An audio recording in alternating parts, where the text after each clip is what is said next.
नमस्कार साथियों, T for teacher के यूट्यूब चैनल पर आप सभी का हार्दिक स्वागत है। आज के इस वीडियो में हम सामान्य हिंदी जो कि शिक्षक भर्ती परीक्षा 2024 से संबंधित है, इस वीडियो में हम 15 प्रश्नों को हल करेंगे जो परीक्षा में आए हुए सिलेक्टेड प्रश्न है और यह हिंदी का पार्ट नंबर 47वां है।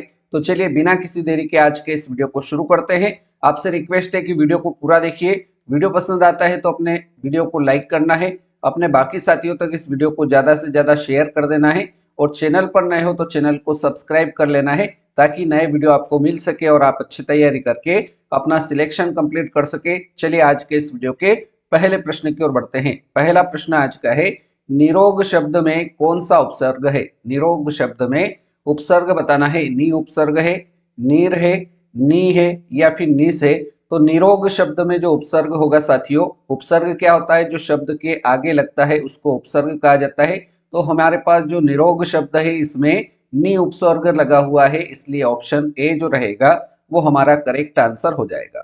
अगले प्रश्न की ओर बढ़ते हैं साथियों। प्रश्न संख्या 2, प्रगतिवादी कवि है। प्रगतिवादी कवि कौन है? मुक्तिबोध है। ऑप्शन बी दे रखा है सुमित्रानंदन पंत, सी दे रखा है नरेश मेहता, डी है जगमोहन सिंह। तो प्रगतिवादी कवि कौन हो जाएंगे साथियों? प्रगतिवादी कवि सुमित्रानंदन पंत, ऑप्शन बी आपका सही जवाब रहेगा।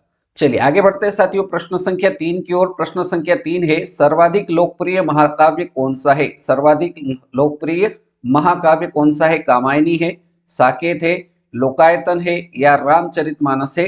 तो इस प्रश्न का सही जवाब क्या होगा साथियों? सर्वाधिक लोकप्रिय महाकाव्य रामचरितमानस, ऑप्शन डी हमारा करेक्ट आंसर रहेगा। अगला प्रश्न है प्रश्न संख्या 4। प्रश्न संख्या 4 दे रखा है, वहां भयंकर दुर्घटना हुई। यहाँ पर भयंकर शब्द जो है इसमें रेखांकित पद क्या है? विशेषण है, क्रिया विशेषण है, प्रविशेषण है या सार्वनामिक विशेषण है? तो हमें जो वाक्य दे रखा है वह वाक्य है वहां भयंकर दुर्घटना हुई है। इसमें रेखांकित पद जो है भयंकर, यह शब्द आपका कौन सा शब्द है? विशेषण शब्द है, ऑप्शन ए राइट आंसर रहेगा। अगला प्रश्न प्रश्न संख्या 5, वर्तिका का तद्भव रूप क्या होगा? वर्तिका शब्द का तद्भव पूछा है। लतिका, बत्ती, कृतिका या रीतिका? तो वर्तिका का तद्भव रूप क्या हो जाएगा साथियों? बत्ती हो जाएगा। बी ऑप्शन हमारा राइट आंसर रहेगा। चलिए आगे बढ़ते हैं साथियों प्रश्न संख्या 6 की ओर। प्रश्न संख्या 6 है, निम्न में से योग रूढ़ शब्द कौन सा है? यहाँ पर आपको प्रश्न में बताना है योग रूढ़ शब्द कौन सा है। 4 ऑप्शन आपके पास है। पहला है घुड़सवार, बी है नाक, सी है पीला, डी है लंबोदर। तो योग रूढ़ शब्द क्या होता है साथियों? याद रख लेना है, बहुप्रिय समास का जो उदाहरण होता है वो योग रूढ़ शब्द हो जाएगा। तो यहाँ पर योग रूढ़ शब्द कौन सा रहेगा? तो लंबोदर जो शब्द है यह बहुब्रीहि समास का उदाहरण है, इसलिए लंबोदर, ऑप्शन डी इस प्रश्न का राइट आंसर रहेगा। अगले प्रश्न की ओर बढ़ते हैं साथियों प्रश्न संख्या 7। उसके पहले यदि वीडियो को लाइक नहीं किया तो लाइक कर दीजिए, शेयर कर दीजिए ताकि दूसरे बच्चे भी इस वीडियो को पढ़कर अच्छा अपना तैयारी कर सके। चलिए प्रश्न संख्या 7 देखते हैं। प्रत्यर्पण शब्द बना है। प्रत्यर्पण शब्द का यहाँ पर संधि विच्छेद बताना है। प्रत्यधन अर्पण, बी दे रखा है प्रत्यधन अर्पण, सी दे रखा है प्रतिधन अर्पण, डी है इनमें से कोई नहीं। तो प्रत्यर्पण शब्द का सही संधि विच्छेद क्या हो जाएगा? प्रतिधन अर्पण। राइट आंसर आपका ऑप्शन सी के साथ रहेगा। अगर इसमें पूछा जाए प्रत्यर्पण शब्द में कौन सी संधि है, तो य, र, ल, व, इनके आगे यदि आधा वर्ण दिखे तो यहाँ य के आगे आधा त है, इस कारण से प्रतिधन अर्पण में यण संधि हो जाएगी। ये आपको याद रख लेना है, ठीक है। चलिए अगला क्वेश्चन देखते हैं, क्वेश्चन नंबर 8। खड़ी बोली का सबसे पहले उपयोग किसने किया? खड़ी बोली का सबसे पहले उपयोग किसने किया? अमीर खुसरो ने, लल्लू लाल ने, सदल मिश्र ने या ईशा अल्लाह खां ने? तो खड़ी बोली का सबसे पहले जो उपयोग किया था वो अमीर खुसरो ने किया था। राइट आंसर विकल्प ए के साथ रहेगा।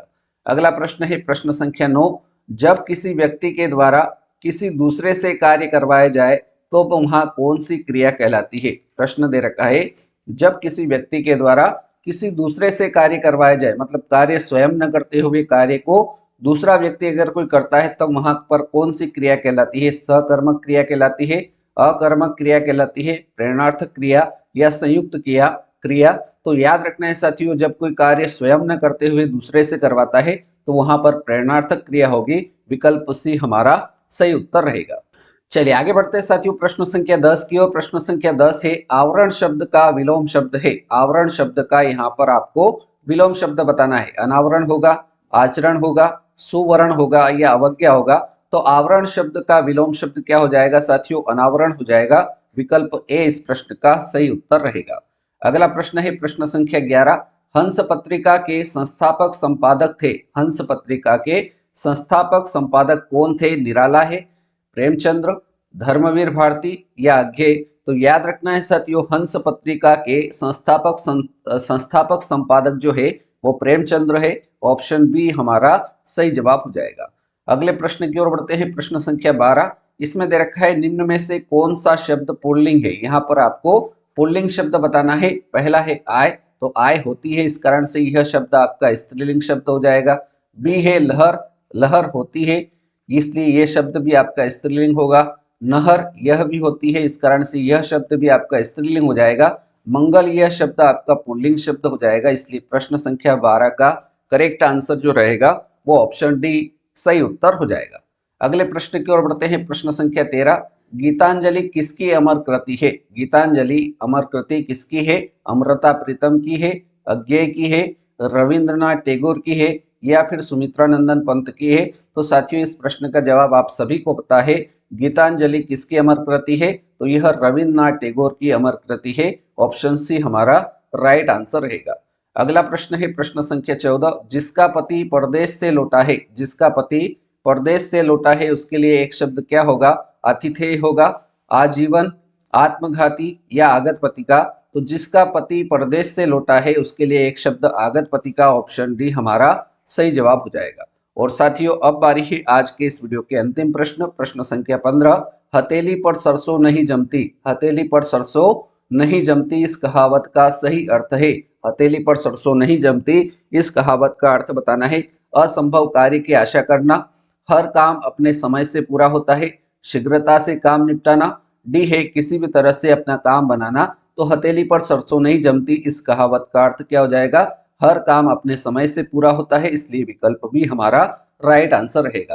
तो इस प्रकार से साथियों आज के इस वीडियो में हमने शिक्षक भर्ती हिंदी विषय से संबंधित हम प्रतिदिन सुबह 9 बजे 15 महत्वपूर्ण प्रश्नों को हल करते हैं। उम्मीद करता हूं ये 15 प्रश्न आपको समझ में आए होंगे। यदि आप हमारे व्हाट्सएप ग्रुप से जुड़ना चाहते हैं तो उसकी लिंक वीडियो के डिस्क्रिप्शन में है या फिर आप इस नंबर पर मैसेज कर सकते हैं। तो इस प्रकार से आप क्या कर सकते हैं, अच्छी तैयारी करके अपना सिलेक्शन कंप्लीट कर सकते हैं। उम्मीद करते हैं कि यह बात आपको समझ में आई होगी। वीडियो अच्छा लगा हो तो वीडियो को लाइक करें, शेयर करें और चैनल पर नए हो तो चैनल को सब्सक्राइब कर लीजिए। चलिए आज के इस वीडियो को आपने पूरा देखा उसके लिए बहुत बहुत धन्यवाद। अगले वीडियो में मिलते हैं ऐसे नए प्रश्नों के साथ। तब तक के लिए जय हिंद, जय भारत, वंदे मातरम।